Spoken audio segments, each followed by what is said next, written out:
नमस्कार, आप देख रहे हैं हर खबर और मैं हूं आपके साथ अमित शर्मा। वक्त है कालका से सवाल काका, लेकिन सबसे पहले एक बड़ी जानकारी आपको हम दे दें जो कि चंडीगढ़ से आ रही है। बिजली कर्मचारियों की हड़ताल को लेकर हाईकोर्ट सख्त है और आज रात 10 बजे से बहाल होगी बिजली। प्रदर्शनकारी कर्मचारियों को हाईकोर्ट ने फटकार लगाई है। हाईकोर्ट ने चंडीगढ़ प्रशासन से जवाब तलब भी किया है। यह बड़ी जानकारी आपको हम दे रहे हैं इस वक्त की, बड़ी खबर आपको हम बता रहे हैं इस वक्त की।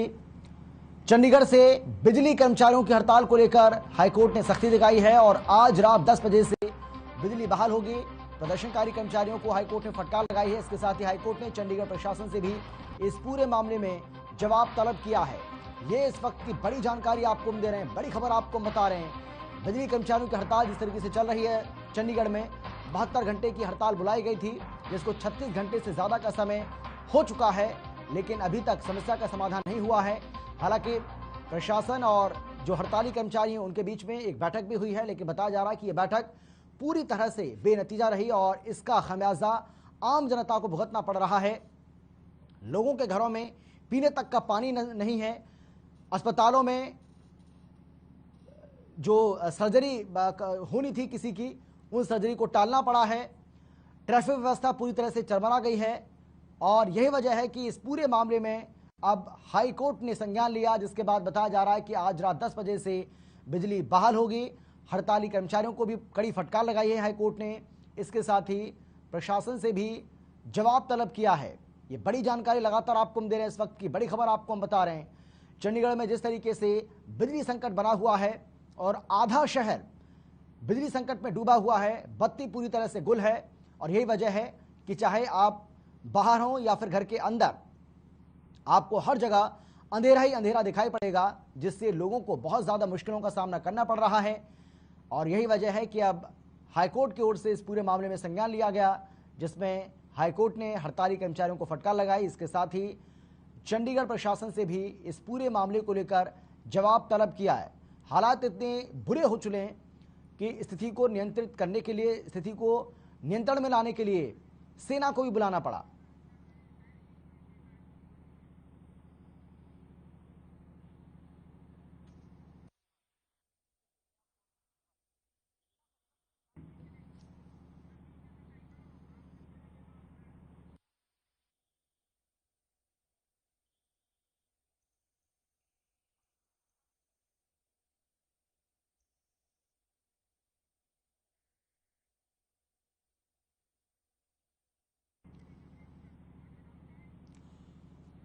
और चलिए एक और बड़ी खबर आपको बता दें, एक और बड़ी जानकारी आपको हम दे रहे हैं जो कि चंडीगढ़ से आ रही है। मुख्यमंत्री मनोहर लाल प्री बजट बैठक कर रहे हैं।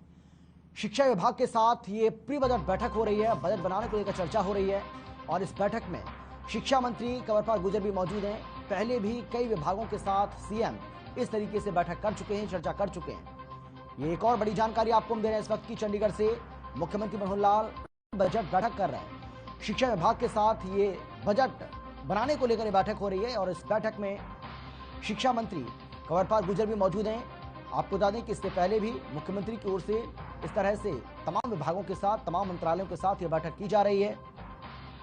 कल भी हमने देखा कि स्वास्थ्य विभाग के साथ ये बैठक की गई थी, जिसमें स्वास्थ्य मंत्री अनिल विज मौजूद रहे और उनसे भी इस बजट को लेकर तमाम तरह के जो इनपुट्स हैं वो लिए गए। और आज इस प्री बजट बैठक में शिक्षा विभाग को शामिल किया गया है और शिक्षा विभाग बजट बनाने को लेकर चर्चा कर रहा है। मुख्यमंत्री मनोहर लाल की अध्यक्षता में यह बैठक चल रही है, जिसमें शिक्षा मंत्री कंवरपाल गुर्जर भी मौजूद हैं और शिक्षा का बजट कैसा हो, शिक्षा का बजट कितना हो और किस तरीके से शिक्षा के क्षेत्र में लोगों को, युवाओं को, छात्रों को, छात्राओं को और ज़्यादा राहत दी जाए, किस तरीके से शिक्षा के स्तर को और ज़्यादा बेहतर बनाया जा सके, इसको लेकर इसमें तमाम तरह की चर्चाएं की जा रही हैं।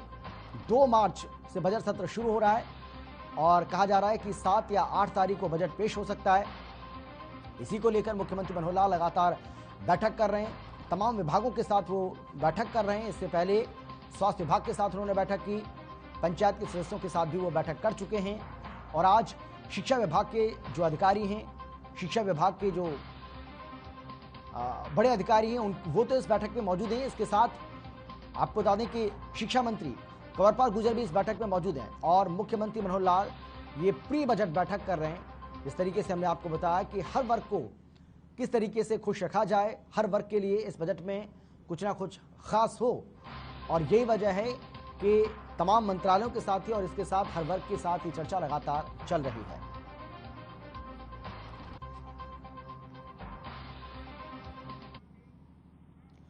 और चलिए समालखा से एक बड़ी जानकारी आपको हम दे दें। इस वक्त की बड़ी खबर आपको बता रहे हैं, और ये बड़ी जानकारी आपको हम दे रहे हैं समालखा से। समालखा से इस वक्त की जो बड़ी खबर आपको बता रहे हैं, डिप्टी सीएम डिप्टी सुप्रिंटेंडेंट को लेकर ये बड़ी जानकारी आपको हम दे रहे हैं, जहां पर आत्महत्या का मामला सामने आया है। ये अपने आप में बेहद चौंकाने वाली खबर। और इलाज के दौरान डिप्टी सुप्रिंटेंडेंट की मौत हो गई है। बिजली निगम में तैनात थे ये डिप्टी सुप्रिंटेंडेंट। बड़ी जानकारी आपको हम दे रहे हैं समालखा से। इस वक्त की बड़ी खबर आपको हम बता रहे हैं, बिजली निगम के कार्यालय में आत्महत्या करने का मामला सामने आया है। तो इस वक्त की ये बड़ी जानकारी आपको हम दे रहे हैं, ये बेहद चौंकाने वाला मामला समालखा से। इस वक्त की ये बड़ी जानकारी, ये बड़ी खबर आपको हम बता रहे हैं, जहां पर डिप्टी सुप्रिंटेंडेंट के आत्महत्या करने का मामला सामने आया है। बताया जा रहा है कि डिप्टी सुप्रिंटेंडेंट ने खुदकुशी की है। अब इसकी वजह क्या रही है ये अभी तक साफ नहीं हो पाया है, लेकिन डिप्टी सुप्रिंटेंडेंट ने बिजली निगम के कार्यालय में आत्महत्या की है और इलाज के दौरान उनकी मौत हो गई है। बता दें आपको कि बिजली निगम में ये तैनात थे। तो जो स्टाफ वहाँ पे बैठा था, स्टाफ ने ये बताया कि भी इस तरह से इनकी तबीयत सी हमें ख़राब लगी। तो इन्होंने स्टाफ को बताया कि भी मैंने तो टेबलेट्स वगैरह पॉइजन की वो ले ली है और मुझे हॉस्पिटल ले चलो। तो उसके बाद ये हॉस्पिटल लेके आ गए। समालखा हॉस्पिटल के बाद तुरंत फिर जो है नहीं वहाँ पे बोले कि आप ले जाओ, तो प्रेम हॉस्पिटल में ले आए थे, इन्होंने डेड डिक्लेयर कर दिया।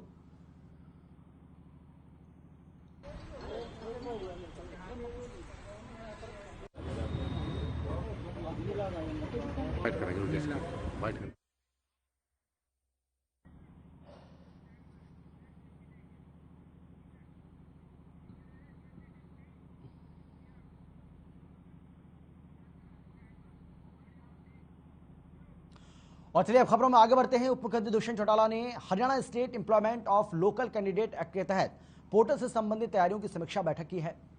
इस बैठक की अध्यक्षता भी उनकी ओर से की गई। इस दौरान अधिकारियों ने जानकारी दी है कि पोर्टल दोबारा से खुलने के बाद उद्योगपतियों और युवाओं ने अपना अपना पंजीकरण करवाना फिर से शुरू कर दिया है। वहीं डिप्टी सीएम ने श्रम विभाग के अधिकारियों को निर्देश जारी किए हैं कि वो उद्योगों और निजी क्षेत्र में काम करने के इच्छुक युवाओं को पोर्टल पर पंजीकृत करने के लिए प्रोत्साहित भी करें।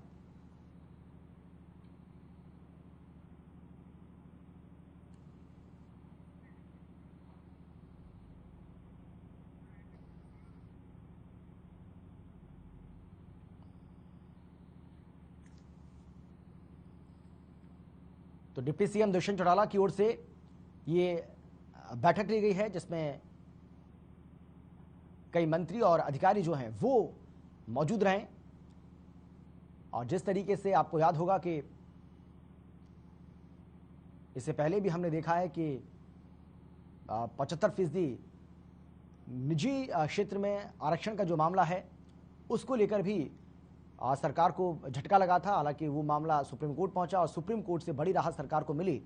लेकिन ये जो बैठक ली गई है, ये बैठक भी बेहद महत्वपूर्ण बैठक आज ली गई, जिसमें युवाओं को प्रोत्साहित करने की बात उन्होंने कही है और कहा है कि युवा अपना पंजीकरण कराएं पोर्टल पर।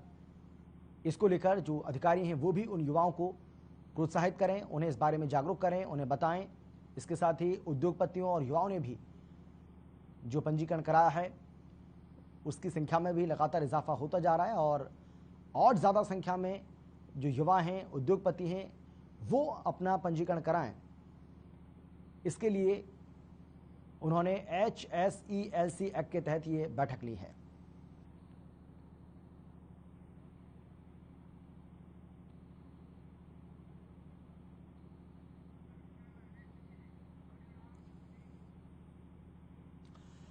हरियाणा में होने वाले निकाय चुनाव की तारीख का ऐलान हो चुका है। चुनाव आयोग धनपत सिंह ने जानकारी देते हुए बताया है कि हरियाणा राज्य में 93 नगर निकाय हैं और इसी को लेकर उनका यह कहना है कि इनमें से 60 म्युनिसिपल कमेटी हैं जिनके चुनाव होने, जिनमें से 48 की अनुशंसा आ चुकी है और 3 बकाया हैं।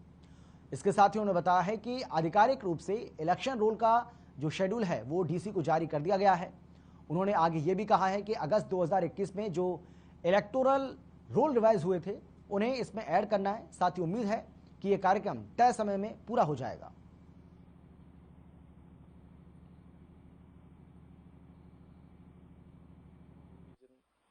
का कार्यक्रम जारी किया हुआ विधिवत रूप से आधिकारिक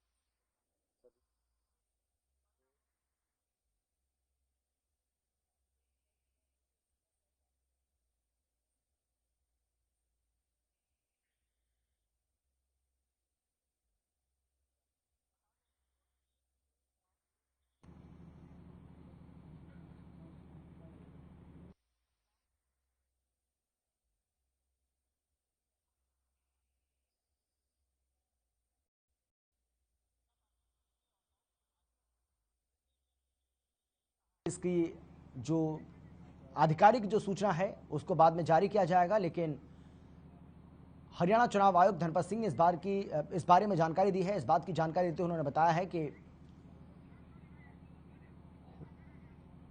मार्च के आखिरी हफ्ते में जो चुनाव की तारीखें हैं उनका ऐलान किया जा सकता है। किस तरीके से चुनाव संपन्न कराया जाएगा उसके बारे में डिटेल जानकारी दी जाएगी, डिटेल ये इंफॉर्मेशन होगी।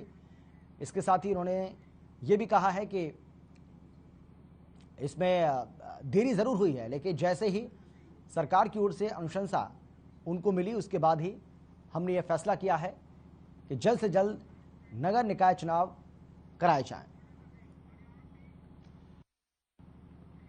एक छोटे से ब्रेक के लिए हम रुक रहे हैं, फौरन लौट रहे हैं कुछ और खबरों के साथ। आप देखते रहिए हर खबर।